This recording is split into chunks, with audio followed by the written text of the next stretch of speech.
वंशी विभूषितकरान्नवनीरदाभात् पीताम्बरादरुणबिम्बफलाधरोष्ठात् पूर्णेन्दुसुन्दरमुखात् अरविन्दनेत्रात् कृष्णात् परं किमपि तत्त्वमहं न जाने. Welcome to the scripture class, and today's scripture is Uddhava Gita. Uddhava Gita, as we know, it is a part of the Bhagavatam, the great Purana, uh, composed by Vyasa, which has the story of Sri Krishna. His whole life is there in this, and we know about battle. The message that he gave on the battlefield is in Mahabharata, but his message to Uddhava is in the Bhagavatam. So this Uddhava Gita comprises the teachings of Krishna given to Uddhava, a great seeker of truth. Like Arjuna was not essentially a seeker of truth. Arjuna was a warrior, was a king, but he was very noble person. He was very spiritual person by nature, but his role was different. Through Sri Krishna, through Arjuna, Sri Krishna gave the message or wisdom of his wisdom to us. He told to Krishna, to Arjuna, Sri Krishna to Arjuna, then we get all that.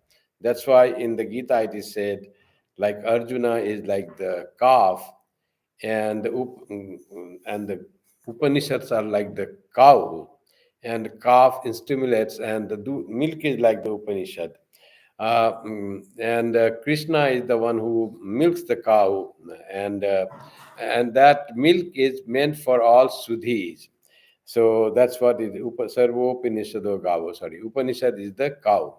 And the milk is the jnana, the wisdom that Krishna brings out with the help of Arjuna, or making the Arjuna the agent or the stimulator. He gets the milk for the sake of those who seek wisdom, for all those Sudhi.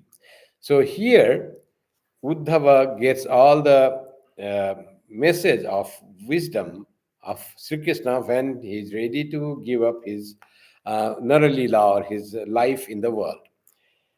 So we are in that part when Sri Krishna is telling the story that one of his ancestors, Yadu, had in while his interaction with a great sage of Yadu's time, many generations ago.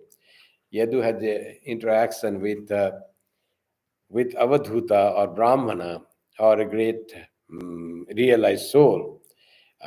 Seeing him, he could understand, Yadu could understand that he is a realized person. So he asks the Brahmana or Avadhuta, who was your teacher? I can see that there is aura of wisdom in you. You are so different from all of us. Who taught you? Who is your teacher? And in that, the Avadhuta says, my teacher was not one person, but I learned from many natural things, some natural beings, living beings, some professional persons. From them, I observed and learned the spiritual message from them. And in that, he already said that there are many, like 24 of his gurus were there. And in those 24 gurus is Prithvi, the earth, air, space, water, fire, moon, sun, and your pigeon, and python, ocean, the fly, and the honeybee. All these are the gurus, few of the 24. Others are the gatherer of honey, and the deer, and the fish, and the courtesan called Pingala, and the osprey, a child, a maiden, and the maker of arrow, snake, and spider, and a particular insect called Brahmarakita. So these are all 24 gurus of Avadhuta. Of those gurus, we already had the description, we already studied many of them. So a few remains. Perhaps we will be able to finish all those of today. Uh, Page 62 of the book Uddhava Gita, the last message of Sri Krishna, uh, translated with notes by Swami Madhavananda and published by Advaita Ashrama, a publication unit of the Vedantas of the Ramakrishna order.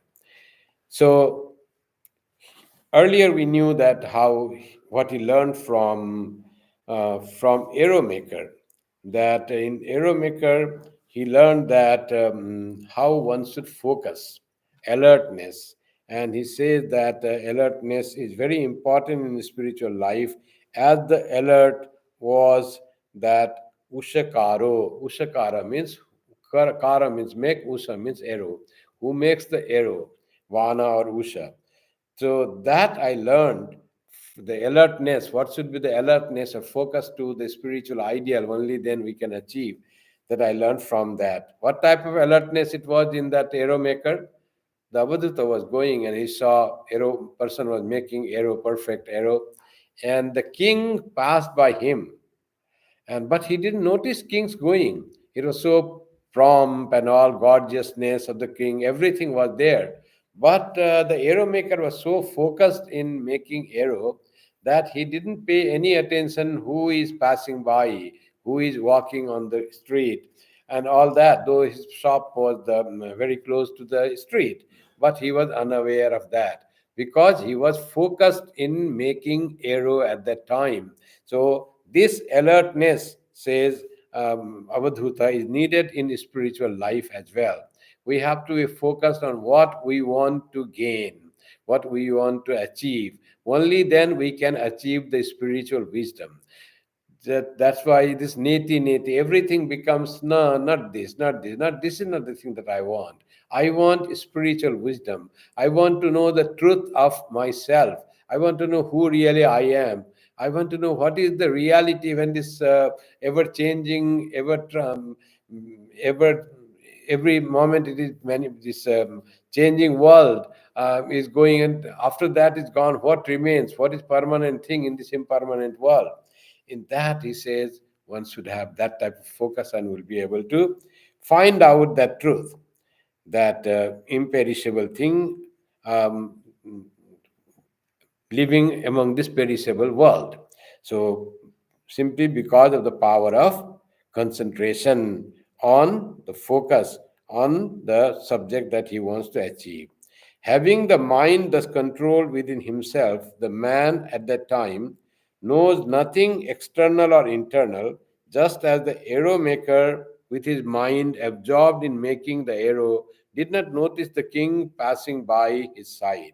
So, from arrow maker, what he learned? He learned the focus and alertness in the thing that one wants to achieve. So, seeker of truth should be focused on the on his sadhana, on how to achieve the truth.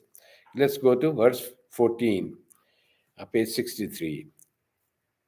एकचार्य Niket स्याद अप्रमत्तो गुहाशय अलक्ष्यमाण आचारैर मुनिरेकोल्प भाषण. Now he gives some more qualities of muni or seeker, very focused seeker of truth.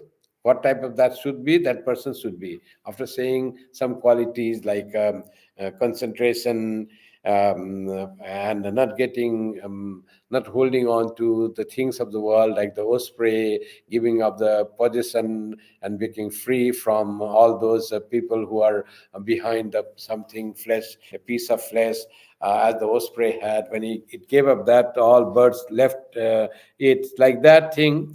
It says, I learned every the quality that a seeker should have from different things. I learned that. And he says, now he elaborates the quality of the seeker of truth. Ekacharya niketah.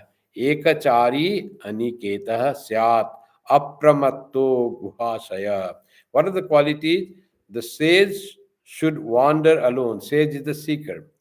Should wander alone. Ekachari. No other companion is needed. That we were trying to describe that nissangatva, satsangatve nissangatvam. No other companion is needed. He or she is happy by himself or herself. So ekachari, that's called ekachari. So she should wander alone. And aniketa, be homeless. Homeless in the sense, should not possess any place as his own. This is my home. No possession even of the dwelling place. Then where will that leave? So that leave, where will he leave? That also will describe. The one who is the seeker, as in the seekers of truth, great sages, monks, all what they used to do, they used to wander all around in the place.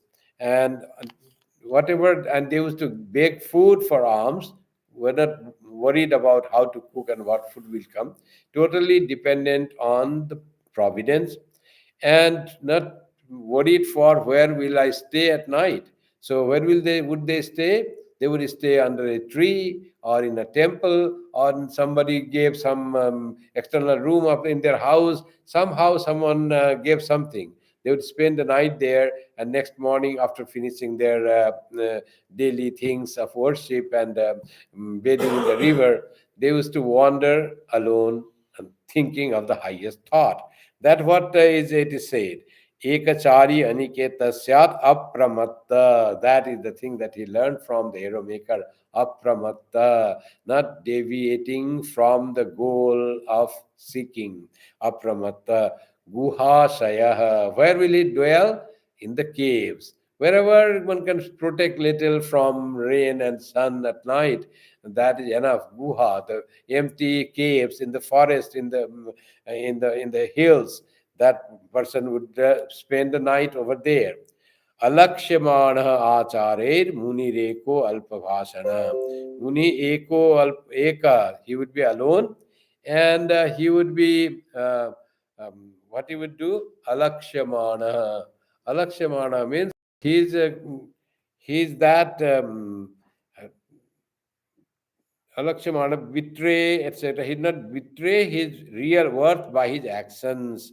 Alakshamana Achar. He would not do such action that will not be compatible to his lifestyle or his goal, and that will not be compatible.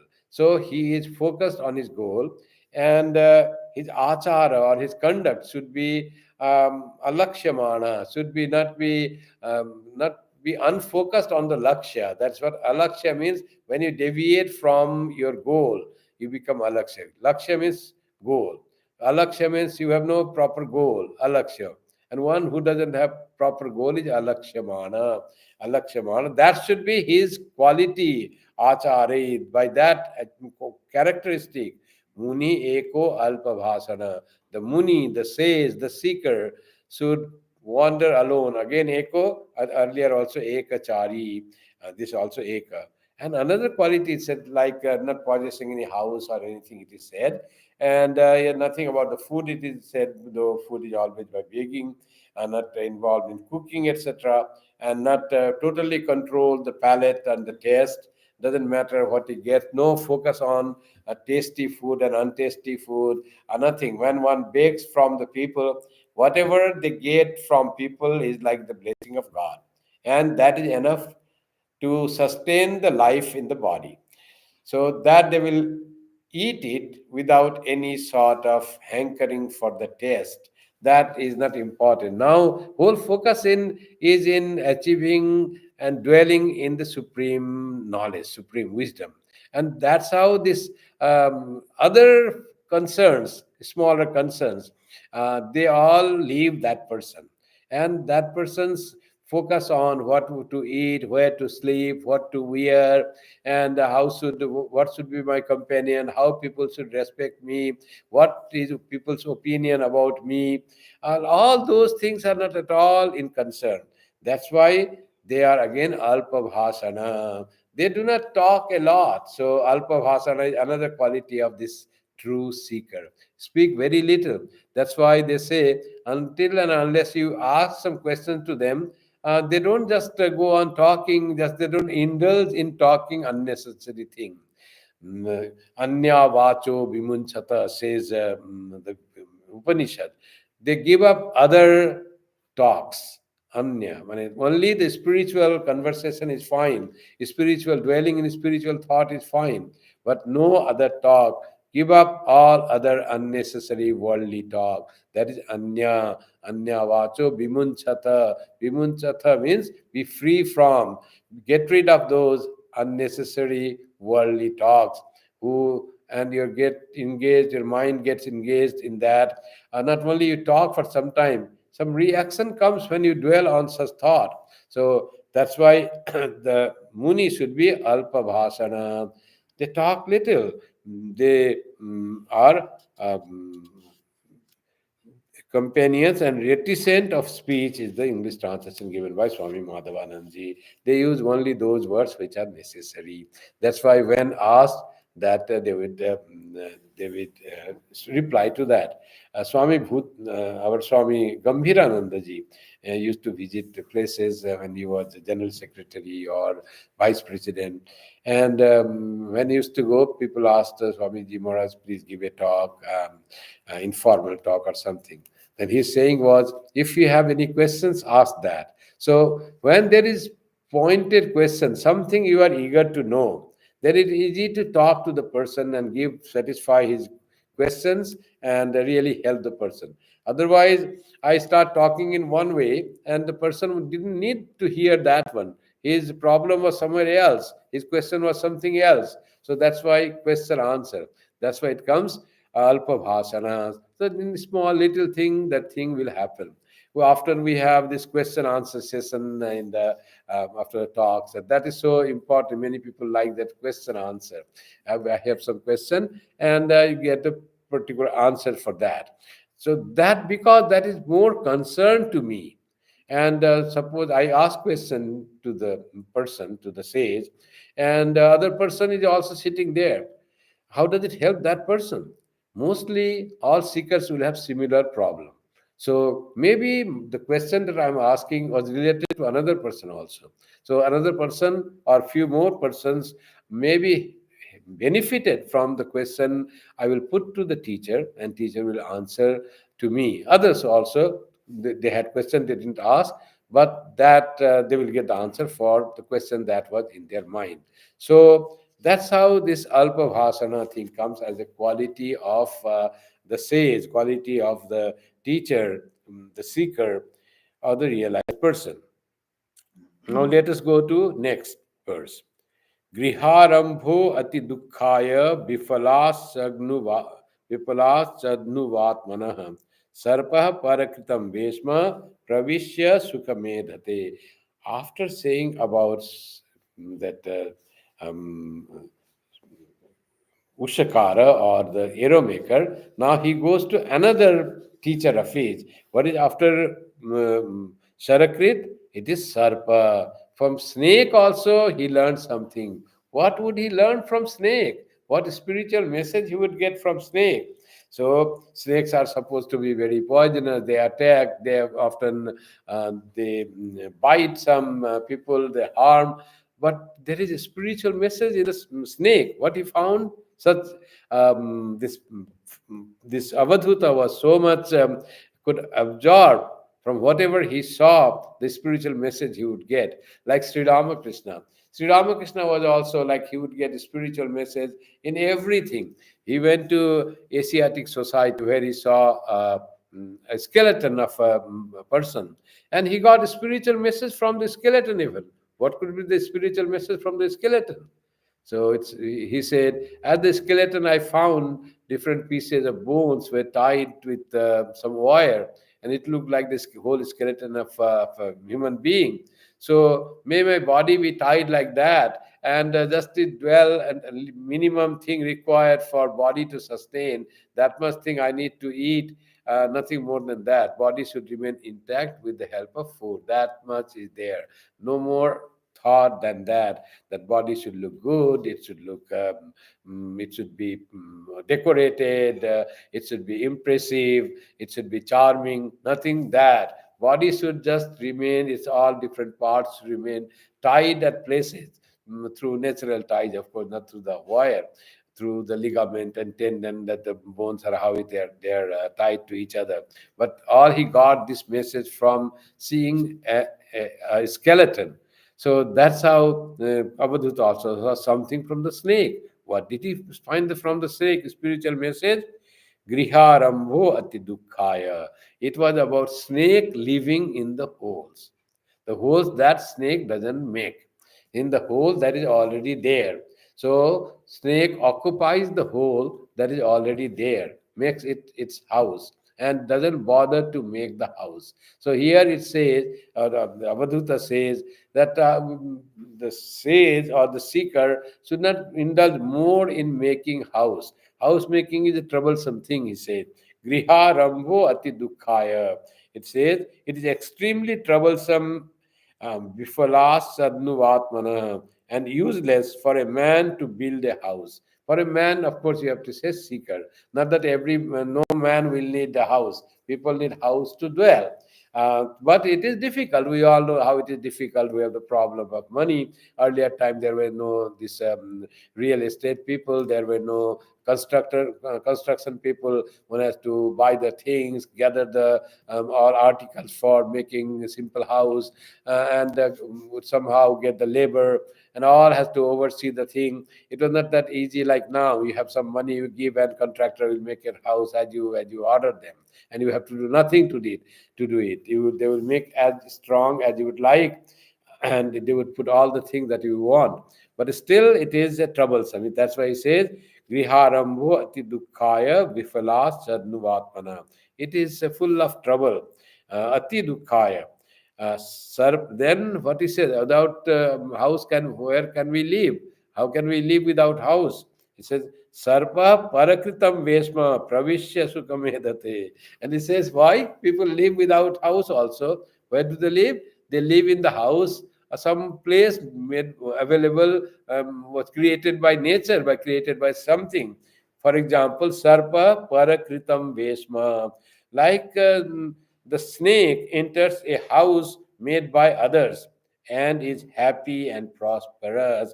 Pravishya sukhamedate. He is protecting himself from the external difficulties of heat and cold and rain. In the house or holes made by rats. Generally, it is rats' hole.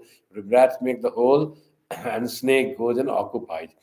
In one way, if you see the whole thing, it's not ethical. Someone else place, how will you occupy? So it is not, you don't have to take the whole allegory as something like a snake. We should even the snakes will eat up the rat. So they will completely destroy the owner of the house and enter that house and occupy that house. It is not meant that here. He doesn't mean that thing. That is a natural thing.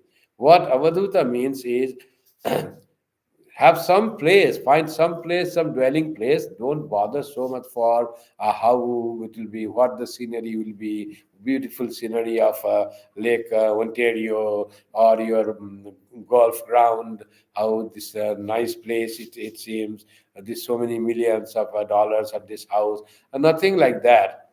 House, the purpose of house is just protection from rain and cold and sun.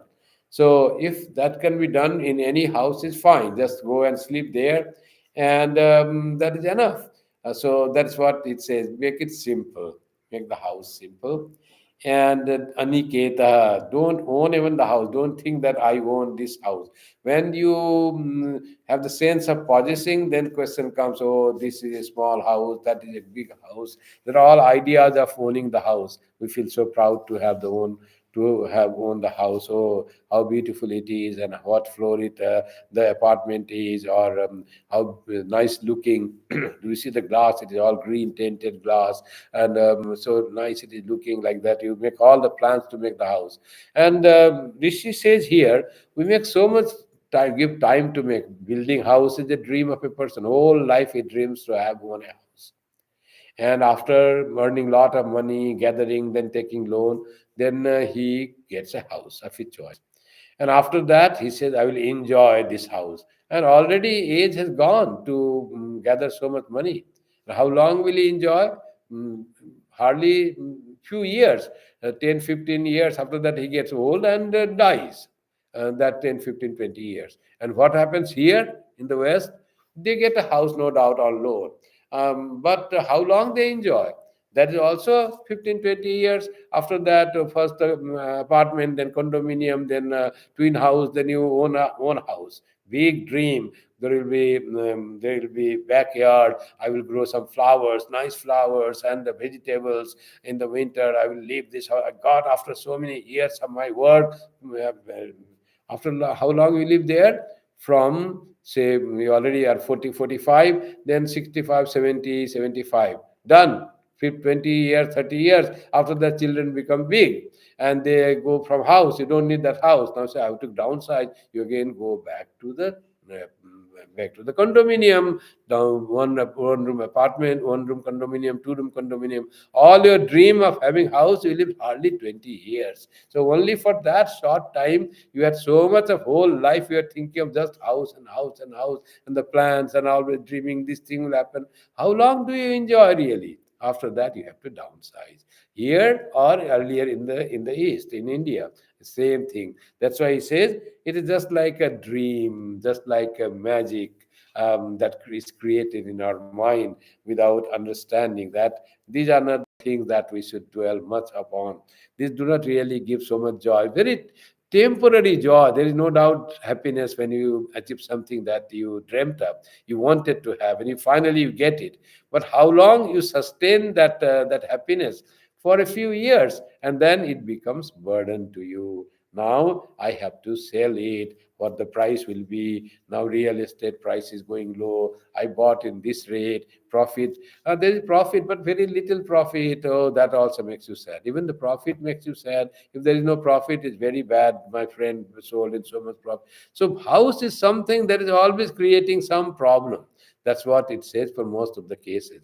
It is not meant for everyone, but he is categorically saying from for the seekers of truth, where focus should be on the truth, the bliss of truth, um, not on what you wear and where you dwell. That's why I learned, he says, from snake that you get some dwelling place somewhere. Don't be bothered for making a house. Even monks need kutia. You say kutia. If you go Uttarkashi or Rishikesh, where many monks live in India on the bank of Ganga or Narmada. They dwell on some small huts, kutia they call. So the huts are like that thing. So if monk thinks, oh, I'll have this hut, I will give lecture there, there should be a big place, and people will come and then they will have prasad here, and there will be question answer, there will be computer for saying the flyer of my what is next talk I will give, then all that time will go in making all the plans till that the person will become old, and instead of getting the hut he will get the ganga property. So like that there is always danger of getting much house. But how do they live then? So there are some huts already, some monks die away and little repair is done and they go and live there for few years. They know it's only for few years till I die, till I become sick. That's how the houses are meant for few years, knowing that this world is temporary and every phase in the world is temporary. That is wise, that is wisdom. And when we take this world as permanent, that becomes a problem. When we understand this world as temporary, then it doesn't, there's no bondage of the world doesn't then bind, doesn't create problem for us. Only when we think it is permanent, only then it is the problem. One Swami, our Swamiji says, he's my friend, he says that, when we get a train and then plane and then we reserve a seat. I want window seat and I want a aisle seat. Like that. We have to reserve that. I should get this seat. After having all this reservation and getting and flying for 2 hours, 4 hours and getting into that seat, when you land, after that you don't want to hold on, sit on that seat a single moment after that. You want as early as to get rid of that seat. Why? You don't want that seed because you knew that is impermanent. And when we have the impermanent nature of impermanent, it's not forever, then there is no problem in giving up that. So its purpose is done. Yes, I can give up this. So this feeling and knowing that things in the world are impermanent, relations, people, situations, our own life is impermanent, is for few days. When we get that in our deep heart, then the world cannot bind. Otherwise, world becomes, everything in the world becomes problems. Oh, this person said that, that person is doing that. Every time you are worried for this person or that person, this situation or that situation. Always there is worry and trouble. Where to think of God? Only you think about the problem, not even the person. All those good persons look like some troublemakers. Those were in their own world, and you think that they are disturbing you, and like that, the attachment, hatred, envy, all that comes in you, and you are troubled. So the thing is, know that nothing is yours in the world. World moves by its own design, its own plan. You are here for time being. Utilize that time that you have got your human body, you have got idea to get freedom, you know something about the message of the scriptures, to utilize that, to know that if you put your mind in the scriptural knowledge, in Sravana Manana Nididhyasana, the world will become fade. The things of the world that you think was so troublesome, this person was so difficult, that person was so giving trouble, everything becomes very light then for you. The goal has shifted from your from immediate need. You are more focused on the scriptural truth, how to know who I am.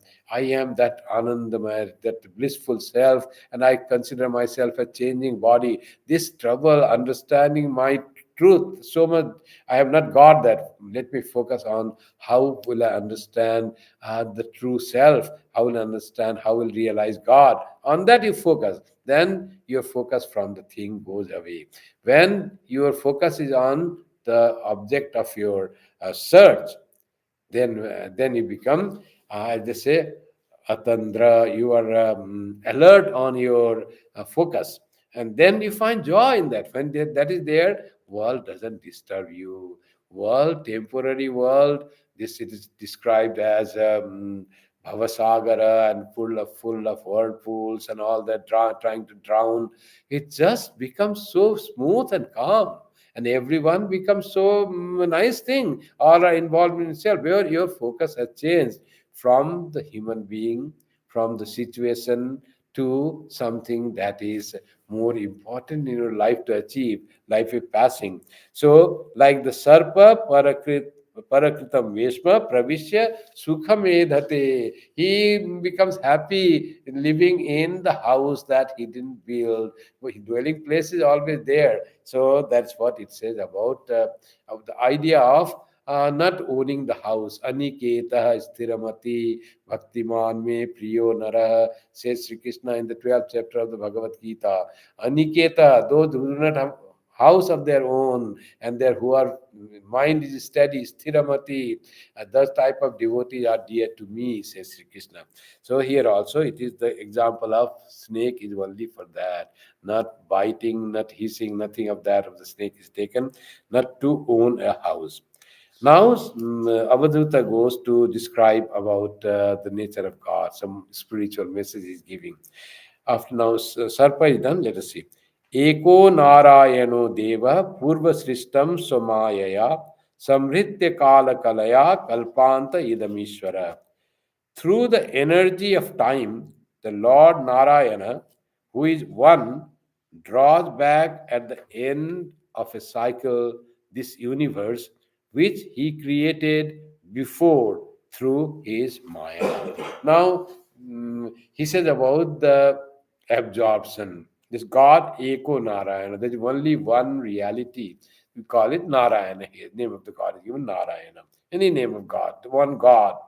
Deva Purva Srishtam Somaya. The God created this, projected rather this universe, or created, whatever you want to say. That God created this universe through his Maya. Maya is like the magic. by which he creates this universe. Out of what he creates? Out of himself. And this created or projected, we perceive this universe. But it is created out of what is the building block of this creation? It is called Maya. Maya is something that is neither real nor unreal. It looks like real but ultimately unreal. Seems like permanent but ever changing. So Maya is something that we cannot define. That thing is the basis of this creation or projection.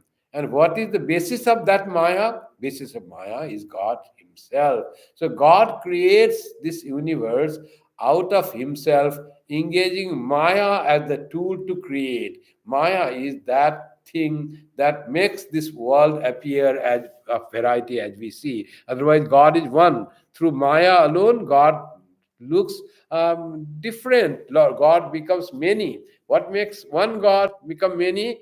Maya, God's own Maya, the magical power of God that makes it appear, the one appears as many. And many, then when many comes, then the varieties come. And in the varieties come, there are some liking, some dislike. All this happens when we see many. That's why from many, seeing many, we have to go proceed to see one. When we see many, then it is ignorance. When we perceive one behind this many, that is knowledge. So we go from ignorance to knowledge. So it is said, God creates this. Purva Srishtam Samaya. That God has created that. Now what it does? Samritya Kala Kalaya Kalpanta Idam Ishvara. This God, this Ishvara, at the end of the cycle, Kalpanta, what it does? Kala Kalaya, created by the time, energy of time. Energy of time, Kala Kalaya. This time itself is energy, it says. That Samritya, that it absorbs. Creation is all from many, it becomes one. That one, who does that? One God, Eko Narayana. That it does. So let me read from the note here by Swami Madhavananda. Maya, the inscrutable power of the Lord, through which he projects, maintains, and dissolves this universe, himself remaining unchanged all the while. This has led the Advaitic philosophers to conclude that this universe is merely an appearance. It is Brahman seen through the prism of ignorance. This world, universe, creation is Brahman alone, one without a second, the blissful being seen through the prism of ignorance. Ignorance has come, ignorance is the created by Maya. And that's why this blissful self, blissful God, blissful Brahman appears as troublesome. This world becomes troublesome. The prism of only doesn't make one as many, but also changes the quality of the perception. From one, that blissful being is seen as troublesome, fearful, and scary. All that quality comes when we see through the prism of Maya, prism of ignorance, when this Maya is seen. So that's what he wants to say about. Slowly, he's bringing the thing about absorbing. So, one who created can absorb. And he gives the example here of Urnanavi. Urnanavi is a spider. What does spider do? That was the next teacher that is going, 23rd teacher, in fact, the spider. वरावराणां परम आस्ते कैवल्य संगीत केवलानुभा no, एक before that एक एवाद्वितीयो अभूत आत्माधारो अखिलाश्रय कालेनात्मानुभावेन साम्यम नीतासु शक्तिषु सत्वादिषु आदिपुरुष प्रधान पुरुषेश्वर. So this primal being, Pradhana Purusheshwara, Ishvara, Pradhana Purusha Ishvara, primal being, primeval being, what it does? Eka eva advitiyo abhut. It is one without a second. There is nothing else other than this primeval being. That's called Brahman, that's called God. Only that exists.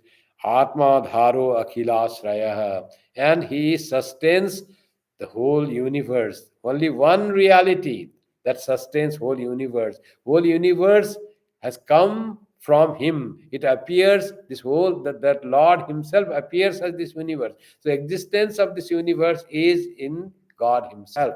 So that's why he is the Asraya or sustainer of this universe, substratum of this universe. Because without God, there is no universe. Without God, there is no creation or projection. So he is Akhilasraya. He is Asraya or support of Akhila, of whole, of everything. And it is Atma Dharo. And who supports God? God is supported by himself. Atma Dharo. Beautiful example given to the God. Adhara means substratum, on which something is put. Like this is like we have the ink pot. It's called Masyadhara. Masyadhara, Masi Adhara. Masi means ink. Adhara means on which it is kept, which holds the ink. So Masyadhara, like that. Ishvara is Atma Dharo, Atma Adhara. He is contained in himself. That's what the example given of God. God, he is the substratum of whole projected universe, and God himself is supported by himself alone. What will support God? That nothing else exists other than God. God, Atma Dhara means God remains by himself. Nothing else is needed to support him. That is the quality of God. Self-supported. So nothing else is self-supported. We are all supported. We are supported by the earth, by the house. We have to do it. So like that. But God needs nothing. God is self-supported, Atmadhara, and He is also Akhilasraya. Kalenatmanubhavena samyam nitasu shaktishu. Uh, his own Shakti, and being put into equilibrium by time, which is his own Shakti power. The primeval being, his power is Shakti, is the time that we see. That through this time is the appearance of this Shakti appears as time.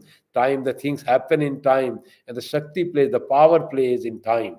That's why he equates time and Shakti. Time itself is his own Shakti, the Lord of Prakriti and Purusha. That's what it said. Satwadishu Adi Purusha. And he is the Lord of Prakriti and Purusha, then remain one without a second.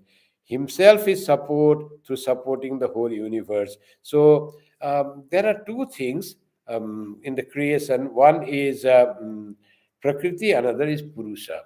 Prakriti is the whole nature is Prakriti, and Purusha is the soul. Hmm. Soul is Purusha. But support of whole Prakriti and Purusha, that's the individualized self or soul, that is also supported by God, Brahman, and also this Prakriti is also supported by Brahman. We experience that, we feel that we have a soul that guides us, that makes us move, that runs our body and mind. Behind body and mind is the soul. That soul that as we feel the soul is, that soul is also dependent in that Brahman. That Brahman appears as this individual soul, Jivatma, and also this body, the Deha. This body is Prakriti, part of the Prakriti. Like that, this whole universe is the part of the Prakriti. So, this Prakriti and Purusha, all those are supported by God.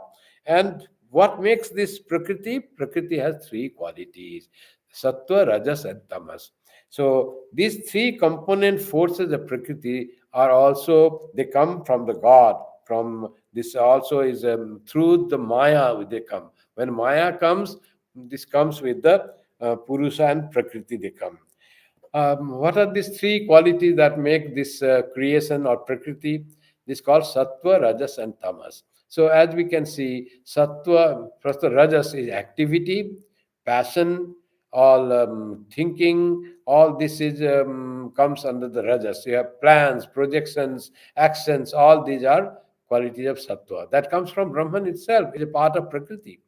And other thing that comes from Prakriti or Brahman, projection of the Brahman is through Prakriti is tamas, the lethargy, dullness, rest, like that. And there is another quality called sattva. Sattva is balance in these two. So there is no excessive action or too much of lethargy. There is a balance between action and the rest, and that is the state of sereneness, wisdom, understanding, right understanding. All this is called sattva. These three components of ideas, those are very much part of the Maya or Prakriti, which is the projection of Brahman. That's how it is described. That Trigunatmika Maya. These three gunas all are very well described in the Indian scriptures. How these three qualities, they determine our life and character. And these three qualities are not the real thing of our true self, but they are just part of the nature or part of our body and mind, and that can be altered. And both too much of rajas and too much of tamas are harmful for our joyful nature in manifesting our true self. And what is closer in manifesting our true self is sattva, balance, serenity, wisdom. That is closer to our true nature. So, but these all three are the qualities of the Prakriti. So it says all this, the principles of sattva, etc., being put into equilibrium by time. So in time, that all becomes in equal. When there is equilibrium in all these three qualities, then there is no creation. It says, in when there is creation, there is imbalance or disbalance between three qualities, and the creation happens. Then let's go to the next verse. परावराणां परम आस्ते कैवल्य संगीत केवलानुभवानंद संदोहो निरुपाधिक. He, the Supreme Lord of the high and low, remains as a mass of transcendent knowledge and bliss, known as the Absolute and without attributes. So, quality and the characteristic of the one who is beyond even the characteristic being described.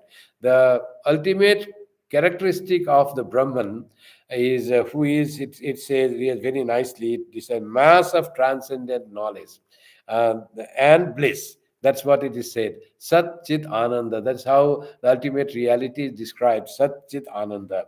It is Chit. Chit is knowledge or awareness. It is not something dull. It is awareness. And what type of awareness? Absolute awareness. Absolute pure consciousness. That is the quality of Brahman that we can think of.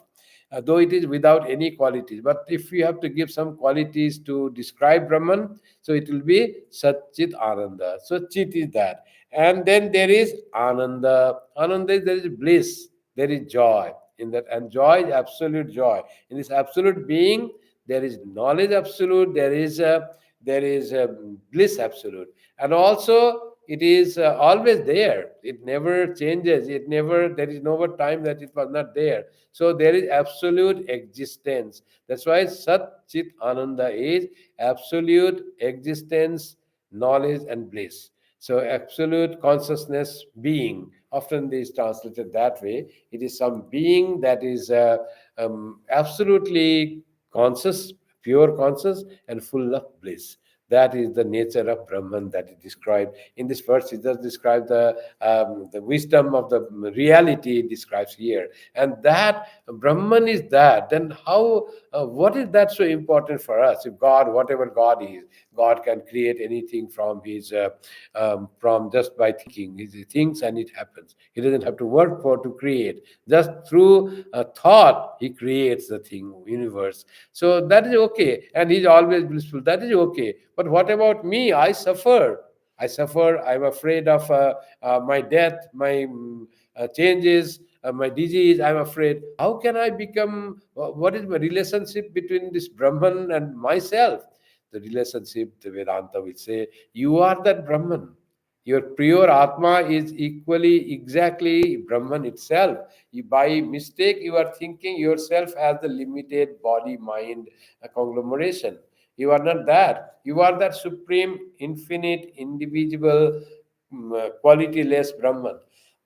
In which the quality, if you want to say, it is Satchid Ananda, that you are. So, understanding about the reality makes us think about the reality. And as the scripture says, Tat Tvam Asi. When Tat, that is this reality, Satchidananda. The scripture says it's not only Tat, that you, Tvam, that also are that thou art. So I am that blissful self.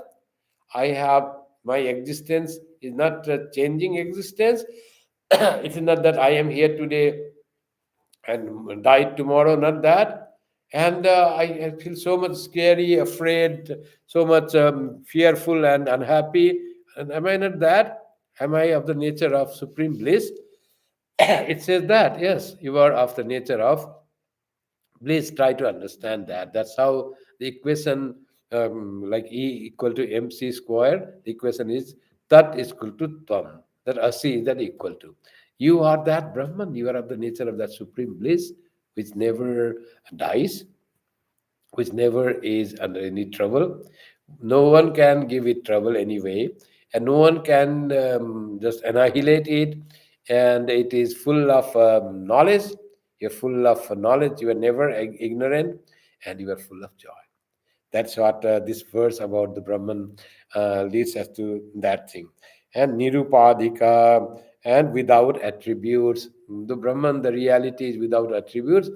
For the sake of description, the highest we can go up to Satchidananda, that is there. केवलात्मानुभावेन स्वमायां त्रिगुणात्मिकां संक्षोभयन् सृजत्यादौ तया सूत्र मरिंदम. O queller of foes, Arindama is again says to the king Yadu, that Brahmana is saying this story. O queller of foes, who just quells, who quietens the foes. He, through his transcendent power of time, huh? What he does, stirs into activity his Maya. So first spoke about absorption, now the creation. Okay, activity through his stirs his into activity his Maya, consisting of three gunas, and through that projects first the sutra. Now this creation. Now he through the Maya, that is with Brahman, and through the Maya he disturbs the three gunas are disturbed. The three gunas are disturbed in the Maya. They are all with set with three gunas. With the help of three gunas of the Maya, the creation starts. The Supreme Lord, one without a second, starts creating this multifold and multidiscipline universe of varieties. And what it does first, what it does, and through that projects first the sutra. How creation happens, that's also Avatar is describing that first it creates sutra.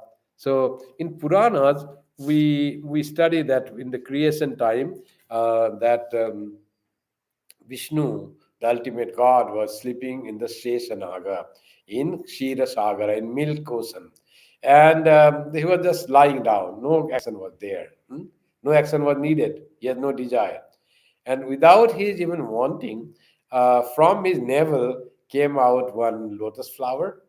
And on that lotus flower created Brahma with four faces, looking east, west, south, and north.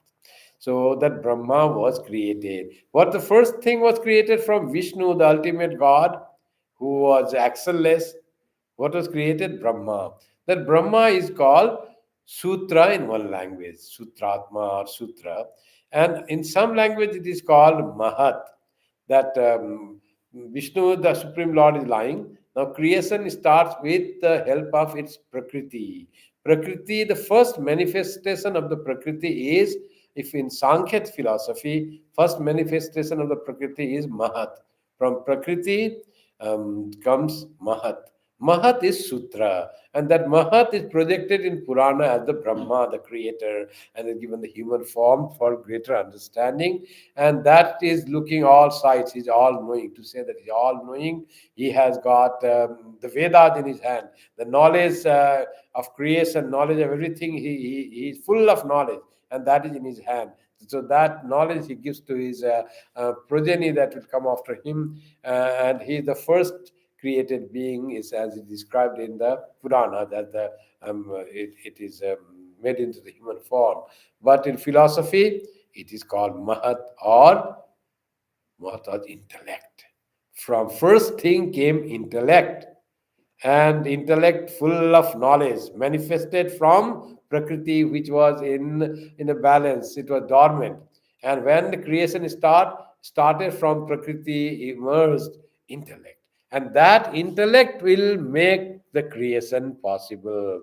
Without intellect, how this creation will happen? So behind this creation, there is intelligence. That's why this creation has come from intelligence. It has been all planned that way. It has been, otherwise, how it is sustained so wonderfully through the power of the see, planets are all being sustained through the power of gravitational force. There must be someone who thought of this, that it has to be arranged that way. Nothing happens without being thought. So that's what the creation, story of creation, Avadhuta is saying, that first from the Prakriti of the Brahman came the Trigunatmika Prakriti, and the Prakriti first manifestation or first projection of the Prakriti is Sutra or Mahat or Brahma or whatever you call the creator God. From ultimate supreme God, then comes creator God, the mm, the supreme God being appearing as the creator God. Brahma, Vishnu, and Mahesha, this trinity in the Sanatana Dharma or Hinduism, that Shiva is supposed to be absorbing all the creation, Brahma creates, and the Vishnu sustains this creation. And all these three are the manifestation of the Supreme God. And that's how Vishnu is also supposed to be lying. When he's not creating, he's just doing nothing, inactive. That is shown in Kali and Shiva also. If you see, go to Kali temple, Kali is the creator, the power, divine mother who creates this universe. And this divine mother, Kali, will be always standing on Shiva. Shiva, who is inert, like a corpse. And that Shiva is the real essence. Because of Shiva's presence, this Kali becomes active. Without Shiva's association, Kali cannot create. Kali is just the tool of Shiva to create the universe. Like that, this Prakriti is the tool of Brahma or the supreme that Pradhana Purusha. His tool is Prakriti to create the universe. And that's how Brahma and Shakti. The Brahman is that reality without any quality. Then its tool to create this universe is Prakriti or Maya, Brahma's Maya. So that's how it is all described about how this creation came. Still, two more examples of the teachers is there. It still has not said about two. One is the spider, another is that Brahmarakita.